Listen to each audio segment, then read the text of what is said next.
बिस्मिल्लाहिर्रहमानिर्रहीम। अस्सलाम वालेकुम नाज़रीन, आप यूट्यूब चैनल देख रहे हैं। मैं इमरान खान हूँ। नाज़रीन, मूनसून का एक नया स्पेल आ रहा है पाकिस्तान में और ये ज़्यादा बलाई इलाकों में है, तो जितने पाकिस्तानी हैं उनसे गुजारिश है कि ज़रा एहतियात करें। ख़ास तौर पे जो लोग, अभी वैसे सैर व सियाहत का सीज़न तो ख़त्म हो गया, लेकिन फिर भी जो लोग ट्रैवल करें वो ज़रा एहतियात करें। 16 से 19 सितंबर तक, यानी 2 दिन के बाद ये स्पेल शुरू होने जा रहा है और 19 तक, अगले 3 दिन तक, ये 3-4 दिन ये जारी रहेगा। तो आप लोग बहुत एहतियात करें। अलीपुर में बंदोबस्त किया जा रहा है, शायद किसी आम शख्सियत ने वहाँ पे आना है और रातों रात वहाँ पे सड़कें तामीर हो रही हैं। वहाँ के लोग कह रहे हैं जी हम तो सैलाब में फंसे हुए हैं, इनको अपने सड़कें सीधी करने की पड़ गई है और मरम पट्टी हो रही है सड़कों की। मैंने आपको पिछले वीलॉग में बताया था। तो वो एक्चुअली जो एक गाना तैयार करना है उसमें मियाँ नवाज शरीफ साहब को इन करना अभी बाकी है। अब नवाज शरीफ साहब की कोई पुरानी वीडियो निकाल कर लगाई जाएगी या उन्हें दोबारा नए सिरे से सैलाबज़दा इलाकों में लाया जाएगा। बहरहाल नवाज शरीफ साहब की एक एंट्री अभी करवाई जाएगी और उन्हें पहुंचाया जाएगा किसी सैलाबज़दा इलाके में, ताकि एक जाली स्टेज बनाकर वहाँ पे लोगों को इकट्ठा करके नवाज शरीफ साहब को मौका दिया जाए कि वो लोगों से बातचीत करें। तो ये एक तरह की रीलॉन्चिंग होगी मियाँ साहब की। तो अलीपुर में कुछ बंदोबस्त किए जा रहे हैं। मे भी मियाँ साहब आएँ, हो सकता है वो वहाँ पे ना आए, मरीम नवाज पहुँचे या कोई और वहाँ पे पहुँचे, या शहबाज शरीफ किसी बैनुल-अक़वामी शख्सियत को लेकर पहुँच जाएँ पैसे इकट्ठे करने के लिए। लास्ट टाइम आपको याद है ये अक़वाम मुत्तहिदा के सेक्रेटरी जनरल को लेकर आ गए थे कि जनाब देखिए हम तबाह हो गए, बर्बाद हो गए, सब लुट गया, ख़त्म हो गया। फिर इनको जो पैसा मिला वो पैसा भी इन्होंने सैलाब मुतासरीन के ऊपर खर्च नहीं किया। ये एक बंद की मैं तस्वीर देख रहा था, ड्रोन से तस्वीर बनाई हमारे एक दोस्त ने, बड़ी दर्दनाक तस्वीर है। पूरा एक बंद है, दोनों तरफ उसके पानी है और लोग ऐसे उसके ऊपर भरे हुए हैं।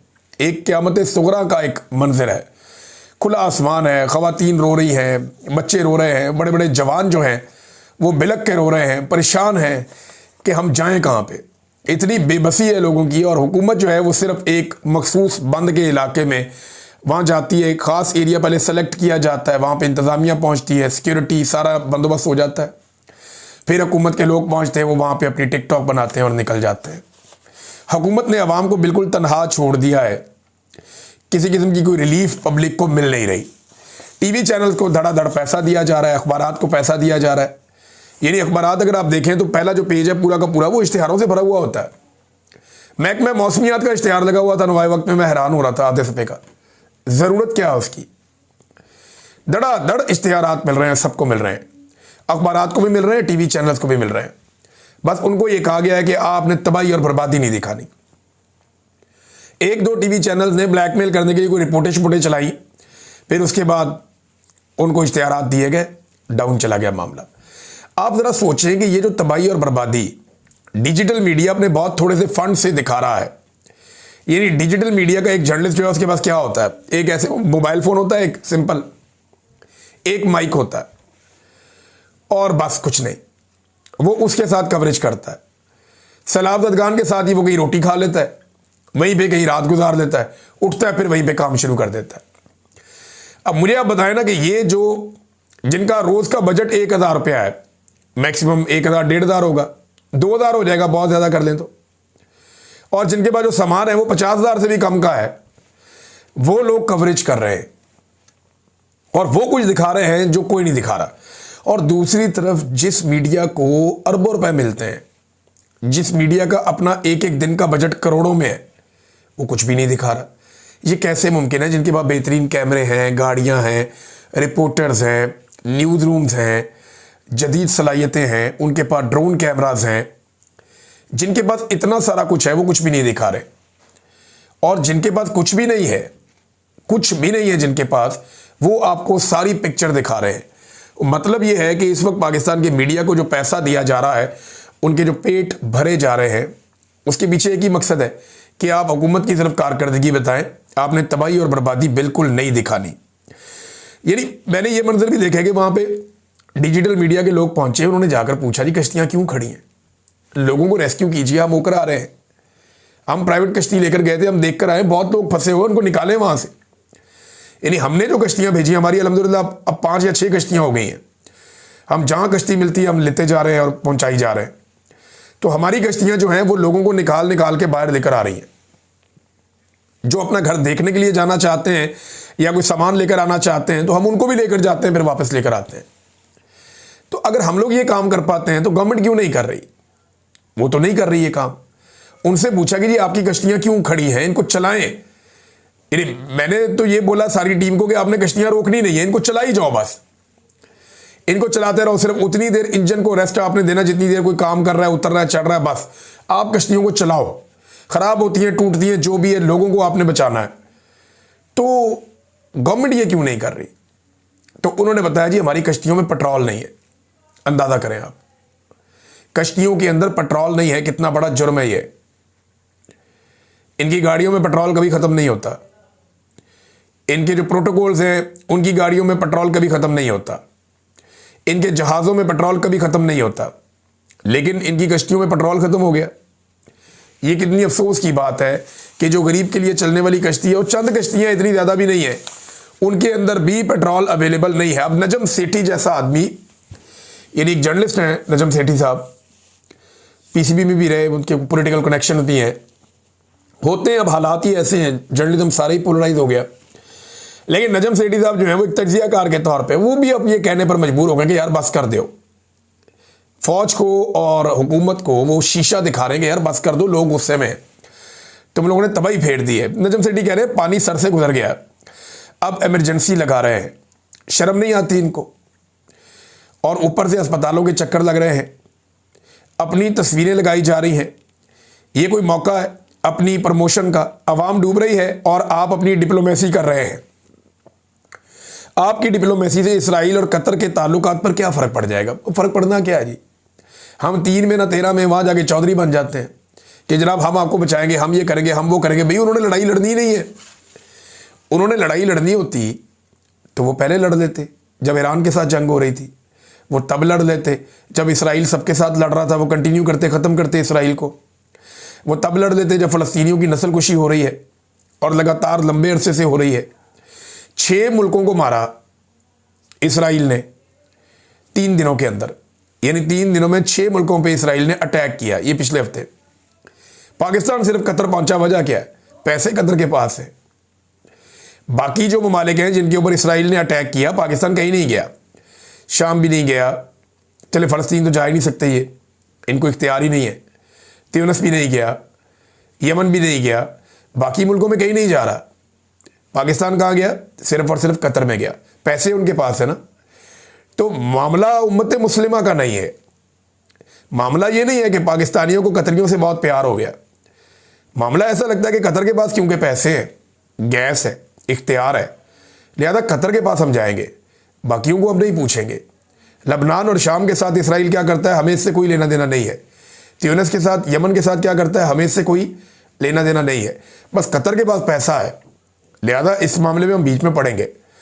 तो ये आपकी ख्वाहिश रह जाएगी कि वो आपके लिए एक लड़ाई लड़े और आप उस लड़ाई से फ़ायदा उठाएं। कतर का तो स्टेटमेंट बड़ा सादा सा है कि गौर कर रहे हैं कि इसराइल का गैस बंद करनी है या नहीं। अभी भी वो गौर कर रहे हैं, तो वो अपने फ़ायदे और नुकसान को जानते हैं, आपसे बेहतर जानते हैं। कभी वज़ीर-ए-आज़म पहुँच जाता है, कभी आर्मी चीफ चला जाएगा, अब कभी वो चला जाता है, क्या नाम है, डिप्टी वज़ीर-ए-आज़म चला जाता है, वो पहुँच गया। तो ये तो नाज़रीन पाकिस्तान के हालात हैं और मुँह कोई लगाता नहीं है। सदर पाकिस्तान ऐसे हालात में पहुँच गए जनाब, चीन चाइना के दौरे पे, पहले वो लंबा चौड़ा वफद लेके पहुँच जाते हैं, पीछे से जनाब उनका बेटा और बेटी भी पहुँच गए एक प्राइवेट तैयारे में, एक निजी प्रवास के ज़रिए से। पूरे जहाज़ में कोई नहीं, ये बहन भाई अपना प्रोटोकॉल लेके ये भी पहुँच गए, शंघाई पहुँच गए अपने वालिद के पास। फैमिली टूर बनाए हुए हैं नाज़रीन इन्होंने, आवाम का पैसा लग रहा है और फैमिली टूर बने हुए हैं। ये अपनी लाइफ इस वक्त फुल इंजॉय कर रहे हैं। वजह यह है कि मिलिट्री एस्टेब्लिशमेंट को इन्होंने फंसा लिया है। ये जानते हैं कि इमरान खान मिलिट्री एस्टेब्लिशमेंट को कान पकड़ा देगा और मिलिट्री एस्टेब्लिशमेंट इमरान खान से सहमी हुई है। लिहाजा यही मौका है हमारा कि हम जो मर्जी लोशे करें, हमें ना एस्टेब्लिशमेंट छेड़ सकती है। आवाम में तो वैसे ही हमें वोट नहीं डाला तो उनकी क्या औकात है। दूसरा, हमें पूछने वाले इस मुल्क में कोई नहीं है, अदालत हमने काबू कर लिया, चलो मौजा करिए। ये तो मौज मस्ती में लगे हुए हैं। दूसरी तरफ देखें ना, एक खानदान है वो मरी जाके बैठता है, वो पुलिस सारी पंजाब की मरी पहुंच जाती है। ये जरा खबर देखें आप कि मरी के अंदर स्पेशल सिक्योरिटी के ऊपर पुलिस वाले पहुंचाए गए और जीका गली के अंदर जो एमसी स्कूल है उसके अंदर पुलिस वाले जाके ठहरे, क्योंकि बंदोबस्त कोई नहीं था ना, स्कूल के अंदर ही ठहरा दिया। जो बच्चे जहाँ पढ़ने जाते हैं स्कूल में, जीका गली, वहाँ पे पुलिस वालों को ले जाके उधर बैठा दिया कि आप स्पेशल ड्यूटी पे आए, यहाँ पे शहजादे शहजादियाँ आते हैं, राजकुमार राजकुमारियाँ आती हैं, लिहाजा यहाँ पे जो है वो आपने ड्यूटी देनी है, तो आपको ठहराने का बंदोबस्त इस स्कूल में कर दिया गया। अब वो आर्जी तौर पे स्कूल में पुलिस वाले आ गए, बच्चे सुबह स्कूल पहुंचे तो पता चला जुम्मे वाले दिन छुट्टी है, जाओ स्कूल में जगह नहीं है, पुलिस बैठी हुई है। ये दुनिया के किसी मुअज़्ज़ब मुल्क में हो सकता है? पाकिस्तान में ये हो रहा है बदकिस्मती से, हम होता हुआ देख रहे हैं। वफाकी वजीर ये मशवरा देते हैं, जनाब आलू महंगे हो गए ना, आलू का बाइकआउट कर दो, कौम आलू खाए ही ना, आलू अच्छा है ही नहीं। भाई आलू तो फिर भी ज़मीन में उगता है, कुदरत उसे पैदा करती है, उसमें एनर्जी है, बहुत सारे उसमें ग़िज़ाइयत है। चीनी के बाइकआउट का बोलो ना, वो क्यों नहीं बोलते? क्योंकि शुगर मिल माफिया आपके बॉसेस हैं। चीनी के खिलाफ बात करो। अगर कोई एक चीज़ जो इंसानों के खाने के लिए आज के दौर में सबसे ख़तरनाक है तो वो चीनी है। चीनी का इस्तेमाल जो है वो आपको बेशुमार बीमारियों का शिकार करता है।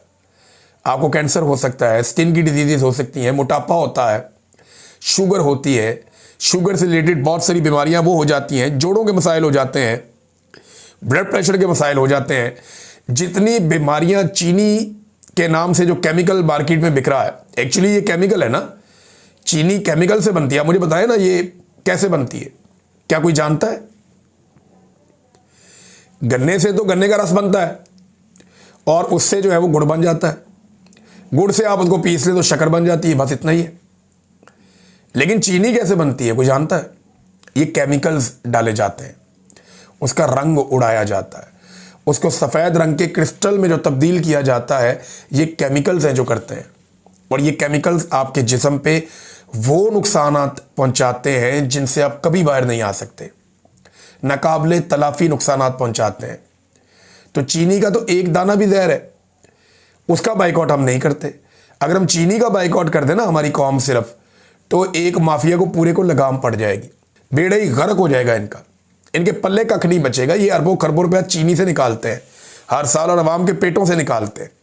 बहरहाल वहाँ पे नहीं कहेगा, वफाकी वज़ीर हनीफ अब्बासी साहब थे, उन्होंने ये आलू के बाइकआउट का मशवरा दिया, चीनी के बाइकआउट का मशवरा दें ताकि कौम का कोई भला भी हो। नाज़रीन, पाकिस्तान तहरीक इंसाफ ने एक नया मिशन शुरू किया है और ये पाकिस्तान तहरीक इंसाफ का इनिशिएटिव है और सोशल मीडिया के ऊपर अब इसे देख रहे हैं। अहमद खान साहब हैं कनाडा में, गालिबन उन्होंने इसका आगाज़ किया था और उनका आगाज़ जो है वो अब फैलता जा रहा है।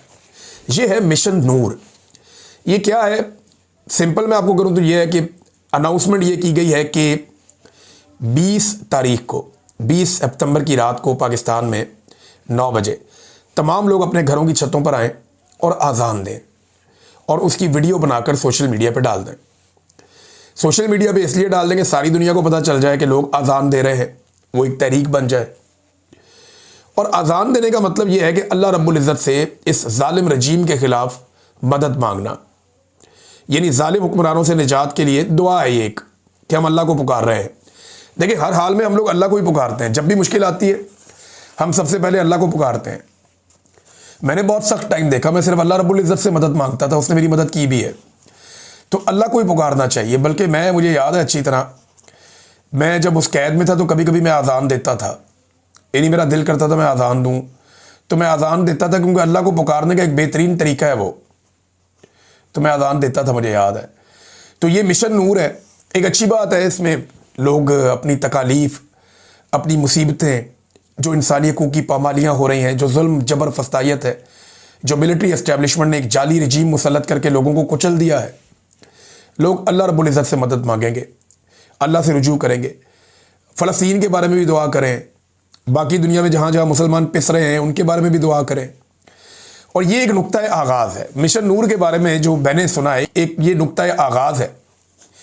इसके बाद बाकायदा एक तहरीक शुरू करने का इरादा है पाकिस्तान तहरीक इंसाफ का, ये एक डिफरेंट एंगल से आ रहे हैं।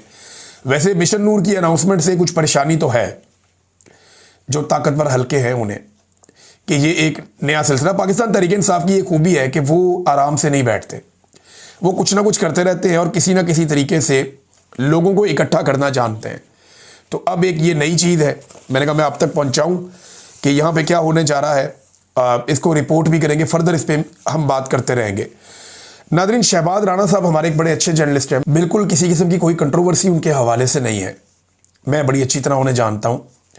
शहबाज राणा साहब एक्सप्रेस न्यूज़ में प्रोग्राम करते हैं, बड़े मोतबर सहाफ़ी हैं। हम लोग तो बहुत सारे सहाफ़ी पाकिस्तान में क्रिटिसाइज़ किया जाता है कि आप फ़लाने को ज़्यादा मारते हैं, फ़लाने को कम मारते हैं, लेकिन शहबाज राणा साहब हर दौर में बड़ी अच्छी जर्नलिज्म करते रहे। अब उन पर भी मुकदमा कर दिया गया। वजह ये है कि वो हुकूमत को एक्सपोज कर रहे थे और मुआशी पॉलिसियों को बेनकाब कर रहे थे, हर चीज़ लाकर सामने रख देते थे। लिहाजा उनके ऊपर भी मुकदमा दर्ज करके उनकी आवाज़ को दबाने की भी कोशिश की जा रही है। नाज़रीन, तैमूर झगड़ा साहब से एक मामला शुरू हुआ था, आपको याद होगा, मैंने आपको रिपोर्ट किया था कि वो एंटी करप्शन में चले गए और उन्होंने कहा कि जितने आरओज़ हैं, जिन लोगों ने मेरे हल्के का रिजल्ट दिया है, जो ब्यूरोक्रेसी वहाँ मौजूद थी, उनको बुलाया जाए और बुला के पूछा जाए कि क्या मैं इलेक्शन हारा हूँ। वो मामला खुलना शुरू हो गया। ब्यूरोक्रेसी ने एंटी करप्शन के साथ कोऑपरेट नहीं किया, जिन्होंने किया वहाँ मामला खुल गया कि इलेक्शन तो तैमूर झगड़ा जीता था, लेकिन फॉर्म 47 जाली जारी कर दिए गए बाद में। अब जब ये मसला खुला तो इलेक्शन कमीशन बीच में आ गया, उसने अपनी कहानियां शुरू कर दी, लेकिन एंटी करप्शन को चला रहे हैं वहाँ मुसद्दिक अब्बासी साहब, वो डट गए हैं। सूरत हाल क्या है मैं डिटेल्स आपको बताऊंगा, लेकिन एक सादी बात आपको बताऊं कि ना इलेक्शन कमीशन, ना पाकिस्तान की एस्टेब्लिशमेंट और ना ही सूबाई हुकूमत खैबर पख्तूनख्वा की ये चाहते हैं कि तैमूर झगड़ा साहब को उनकी नशिस्त वापस मिले। ये मैं आपको कैटेगोरिकली बता रहा हूँ कि सूबाई हुकूमत इसलिए नहीं चाहती कि तैमूर झगड़ा इमरान खान साहब की जानिब से वजारत आला की एक चॉइस हो सकते हैं। हालांकि इमरान खान ने कई दफ़ा कहा कि उनको काबीना में शामिल किया जाए, लेकिन गंडापुर साहब ने उन्हें काबीना का हिस्सा भी नहीं बनाया अभी तक। तो तैमूर झगड़ा साहब ने सिस्टम को अभी जकड़ा हुआ है और वो ज़िद में लगे हुए हैं कि मैंने हर फॉरम का दरवाज़ा खटखटाना है। और ये ठीक है बात कि एंटी करप्शन के ज़रिए से आप बुलाएं, उनको पूछें तो सही ना कि भाई तुमने जो फार्म जारी किया था असली कौन सा है और नकली कौन सा है, तो मामला सीधा हो सकता है। नाज़रीन, एक रिपोर्ट आई है और ये ड्रॉप साइट न्यूज़ ने ये इंकशाफ किया है, ये बहुत इंपॉर्टेंट है, मैं आपके सामने रख देता हूँ जाते जाते। ये कॉमनवेल्थ और यूरोपियन कमीशन ने तारीख में पहली बार पाकिस्तान के 2024 के इंतखाबात में बड़े पैमाने पर पाकिस्तानी फ़ौज की जानिब से की गई धांधली की रिपोर्ट को छुपाया। यानी रिपोर्ट छापी जाती है लेकिन उसको छुपा लिया गया। ये बड़ी अहम बात है।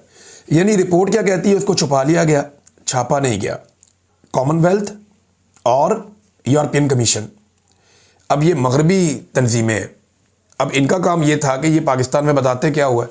वो रिपोर्ट क्या कहती है, अब ये इंकशाफात सामने आए हैं और ड्रॉप साइट न्यूज़ ने इंकशाफात किए हैं। वो बताते हैं कि 2024 के इंतखाबात में बड़े पैमाने पर धोखाधड़ी हुई, जिसकी वजह से मिलिट्री एस्टेब्लिशमेंट की हमायत याफ्ता पार्टियों को अवाम की मर्जी के खिलाफ हुकूमत दी गई।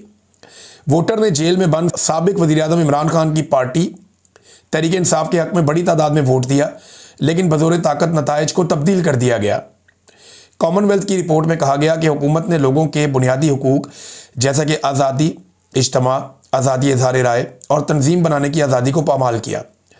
पाकिस्तान की मिलिट्री एस्टेब्लिशमेंट ने कॉमनवेल्थ से इस रिपोर्ट को दबाने की दरख्वास्त की, जिसकी हैरानकुन तौर पर उस वक्त की कॉमनवेल्थ की सेक्रेटरी जनरल पैट्रिशिया स्कॉटलैंड ने इसकी तामील की और एक ऐसी रिपोर्ट को दबा दिया जो पाकिस्तानी फ़ौज की हमायत याफ्ता हुकूमत के इक़्तिदार को बरकरार रखने के लिए बड़े पैमाने पर इंतखाबी धोखाधड़ी को उजागर करती थी। ये कॉमनवेल्थ की 70 साल तारीख में पहला मौका है कि उसने अपनी इस तरह की इंतखाबी रिपोर्ट को छुपाया। ये बहुत अजीब चीज़ है। कॉमनवेल्थ सेक्रेटेरिएट की रिपोर्ट को 8 फरवरी 2024 इंतखाबात के चंद रोज़ बाद शाया होना चाहिए था, लेकिन ये आज तक कॉमनवेल्थ की वेबसाइट से गायब है। ये कॉमनवेल्थ की 70 साल तारीख में पहला मौका है जब इसने रिपोर्ट शाया नहीं की। फ़ौज की हमायत याफ्ता हुकूमत ने लॉबिंग की कि वो इंतखाबी निगरानी के नताइज को नुमाया ना करे, जो नई आने वाली हुकूमत के लिए शर्मिंदगी का बायस बन सकते हैं और इनकी कानूनी हैसियत को कमज़ोर कर सकते हैं। फ़ौज की दरख्वास्त के बाद कॉमनवेल्थ ने यह किया। अब आप अंदाज़ा करें नाज़रीन, ये हालात हैं। फिर उन्होंने बताया जी पाकिस्तान के अंदर क्या हो रहा है, किस तरह की आमरीत है, किस तरह तशद्दुद, क्रैकडाउन, कत्ल, सहाफ़ियों के बैंक अकाउंट बंद कर दिए गए हैं, वर्कर पर तशद्दुद किया जा रहा है, इमरान खान पर सैकड़ों जाली मुकदमात हैं, ख़वातीन से बदतमीज़ी और तशद्दुद किया जा रहा है, बच्चों के साथ भी यही हो रहा है। तो कॉमनवेल्थ और इलेक्शन ऑब्जर्वर ग्रुप की रिपोर्ट 2 बड़ी रिपोर्ट्स में से एक थी जो बज़ाहिर गैर जानिबदार बैनुल अक़वामी मुबस्सरीन ने तैयार की थी। दूसरी रिपोर्ट यूरोपीय यूनियन के माहिरीन मिशन की थी, वो रिपोर्ट भी कभी शाया नहीं हुई। ये पाकिस्तानी जमहूरियत की गैर मुल्की निगरानी की तारीख में पहला मौका है कि कॉमनवेल्थ और यूरोपीय यूनियन दोनों ने अपनी रिपोर्ट शाया करने से इनकार कर दिया। आप अंदाज़ा करें कि मिलिट्री एस्टेब्लिशमेंट ने बैनुल अक़वामी रिपोर्टें रुकवा दी। पाकिस्तान में जो जुल्म हुआ, जो बर्बरियत हुई, उसको पब्लिक ही नहीं होने दिया। ये न्यूज़ आई है। अब तक के लिए इतना ही। अपना ख्याल रखिएगा, अपने चैनल का भी। अल्लाह हाफ़िज़।